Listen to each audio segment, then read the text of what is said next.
대표로 간증해 주시겠습니다.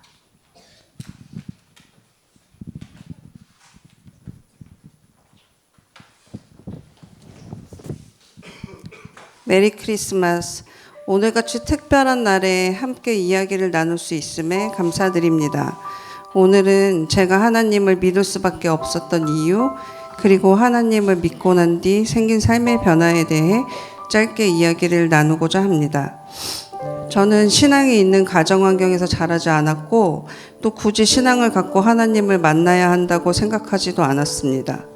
하루의 일과와 일주일, 한 달, 1년의 시간을 계획하기를 좋아하고, 또 제 계획대로 불편함 없이 생활을 했던 사람입니다.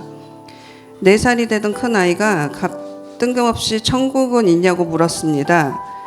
왠지 모르게 동심을 파괴하고 싶지 않아서 천국은 있다라고 말하게 되고, 그 이후 교회로 첫 발걸음을 하게 되었습니다. 일요일에만 잠깐 출석하면 될 줄 알았는데 어쩌다 보니 일주일 내내 교회 사람들을 만나고 있었습니다. 아이 양육과 가사도 바쁜데 교회 생활로 많은 시간을 쓴다는 것이 좀 억울한 생각이 들게 됐습니다. 어차피 나중에 죽기 전에만 예수님을 영접하면 그러면 천국에 가면 되지 않을까? 내 삶을 좀 살다가 나중에 믿어도 될 것 같았습니다. 그래서 당시 목사님께 나는 좀 쉬겠다. 앞으로 나를 찾지 말아달라. 지금은 예수님을 믿지 않아도 삶이 순항이니 나의 계획과 의지대로 삶을 살아보겠다라고 말하고 2년 가까이 예배를 드리지 않았습니다. 쉬는 동안에도 전혀 힘들지 않았습니다. 아이를 데리고 주말에 놀러 갈 수도 있고, 피곤하면 늦잠을 잘 수도 있고, 아이 친구 엄마들과 만나서 교제하는 것도 즐거웠습니다. 같은 동네로 이사온 첫 아이를 임신한 부부를 알게 되었는데, 첫 아이를 출산하고 산후 우울증 및 재발된 조울증으로 많이 힘들어했습니다. 아이 케어를 함께 도와주고 같이 시간을 보내며 상담을 해주면 분명히 좋아질 수 있을 거라고 생각했습니다.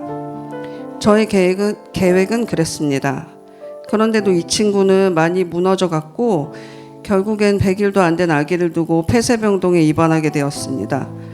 폐쇄병동은 저에게 많은 충격을 주었습니다. 사람이 자기 의지대로 할 수 없는 무언가가 있다라고 처음 알게 된 순간이었습니다. 퇴원을 하면 같이 교회를 나가 신앙생활을 하기로 약속을 했습니다.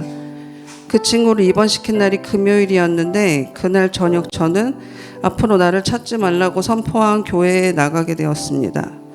예배당에서 무릎 꿇고 뜨거운 회개의 눈물을 흘리며 기도했던 그 순간 제 자신이 새롭게 태어나게 되었습니다. 하나님이 제 삶의 주인이 되시고, 그 뒤로는 교회 생활이 전혀 힘들지 않았습니다. 큰딸 윤지가 초등학교 1학년에 입학한 뒤 매주 방학을 제외한 금요일 2시부터 3시 반까지 주일학교 전도를 이곳 남양주로 이사 올 때까지 쉬지 않고 하고 왔습니다. 사람의 마음으로 계획하지만 진짜 계획을 인도하시는 분은 하나님이십니다. 하나님의 허락 없이는 결국 자기 한계에 부딪힐 수밖에 없다라는 것이 사람의 인생임을 깨달았습니다. 이걸 깨닫게 해주시려고 2년간 학습의 시간을 주셨습니다.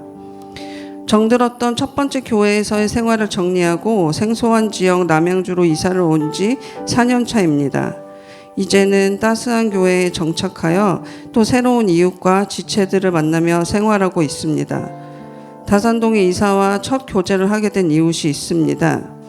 저랑 나이가 같고 막내 건우와 같은 나이에 아들을 키우시는 분이셨는데, 놀이터에서의 첫 만남을 잊지 못합니다. 새터민이라고 고백하시며 북한 사투리를 고치지 못하셨다며 아이를 잘 키우고 싶은데 도와달라며 우셨던 분이 계십니다. 얼마나 갈급한 분이시면 이렇게 처음 보는 나에게 울며 이야기를 하실까 하고, 다산 따스한 교회에서 같이 신앙생활을 하고 싶었으나 여의치 않았습니다. 그러던 중 그분이 쫓기던 미국으로 가게 되시고 마지막 날 배웅을 해드린 기억이 있습니다. 근데 그분께 그곳에서 놀라운 일이 펼쳐졌습니다. 미국에 가셔서 지내게 된 가정집이 선교사님의 집이었고, 또 그 지역 목사님의 도움을 받아서 아이와 지낼 집이 구해지고 하나님을 영접하게 되었다며 카카오톡으로 연락이 왔습니다. 건우 엄마 기도가 이곳에서 이루어졌네요. 내가 죄인임을 내 입술로 고백하고 하나님을 내 삶의 구주로 영접했어요. 건우 엄마 고맙습니다란 메시지를 받고 감격에 겨워 감사의 기도를 드렸습니다. 한국에 오시면 따스한 교회에서 예배드리고 싶습니다.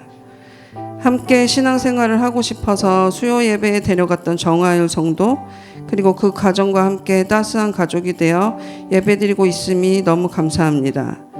다산 연합 카페를 통해 지역교회를 묻는 질문에 답글을 달았는데 이를 보시고 등록해 주신 분이 두 가정이나 계십니다. 우연히 길에서 만난 인연이었는데 몇 달 뒤 교회로 찾아와 주셔서 만남을 다시 이어질 수 있게 된 감사한 인연도 계십니다. 아르바이트를 하며 만난 동료의 시어머니가 신천지에 빠지셔서 상담 요청이 들어와 손진원 목사님과 신종천 목사님께 SOS를 구한 일도 있습니다. 강릉에 사시는 시부모님을 모시고 부부 내외가 방문해 주셔서 상담을 받고 돌아갔던 일이었습니다. 다행히 시부모님은 신천지에서 빠져나오셨고 지금 그 부부 내외를 위해 기도합니다. 내년에 이곳에서 함께 예배드릴 수 있는 지체로서 만나기를 소망합니다. 예수님 사랑이 왜 이웃 사랑인지 늘 궁금했는데 이런 질문에 대하여 늘 삶 속에서 말씀해 주시는 예수님을 신뢰하지 않을 수가 없습니다. 생각과 가치관이 다른 형제 자매들이지만 서로에게 꼭 필요한 이웃임을 느낍니다. 우리는 예수님 안에서 서로를 사랑하는 가족으로 부름받은 교회 공동체이기 때문에 저는 그래서 예수님이 좋습니다. 잘못을 하면 호되게 꾸중 들을 때도 있지만 왜 꼭 예수님이어야 하는지 목사님의 말씀으로 또 생활 속 이웃 간의 만남으로 지내다가 읽게 되는 작은 글귀 하나로도 꼭 설명을 해주시고 반복적인 울림을 주십니다. 내 삶의 주인이 내가 아닌 예수님이 되고 나니 원망 섞인 눈으로 남편을 바라보던 시선은 안쓰러움과 불쌍한 시선으로 바뀌었고 나와의 다름에 불편했던 이웃을 보는 시선도 유연함으로 바뀌게 됩니다. 아직 사춘기 자녀와는 이게 잘 안 되고 있지만 이 부분도 매일 기도 속에서 조금은 달라지고 있는 걸 느낍니다. 저는 아직도 한참 부족한 사람이고 자기애가 강한 사람이라 약간의 방심만 하면 얼마든지 예전으로 돌아갈 수 있는 사람이기도 합니다. 그래서 늘 제 안의 교만과 앞서 나감을 자제하기를 기도합니다. 그래도 죽기 전에만 예수님을 믿으면 되는 거 아닌가 하는 어리석은 생각에 있던 예전의 저보다는 제가 많이 성장하지 않았나요? 네.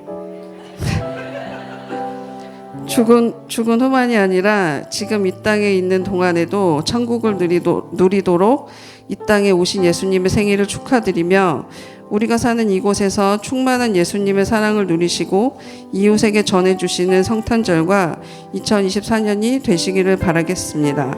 감사합니다.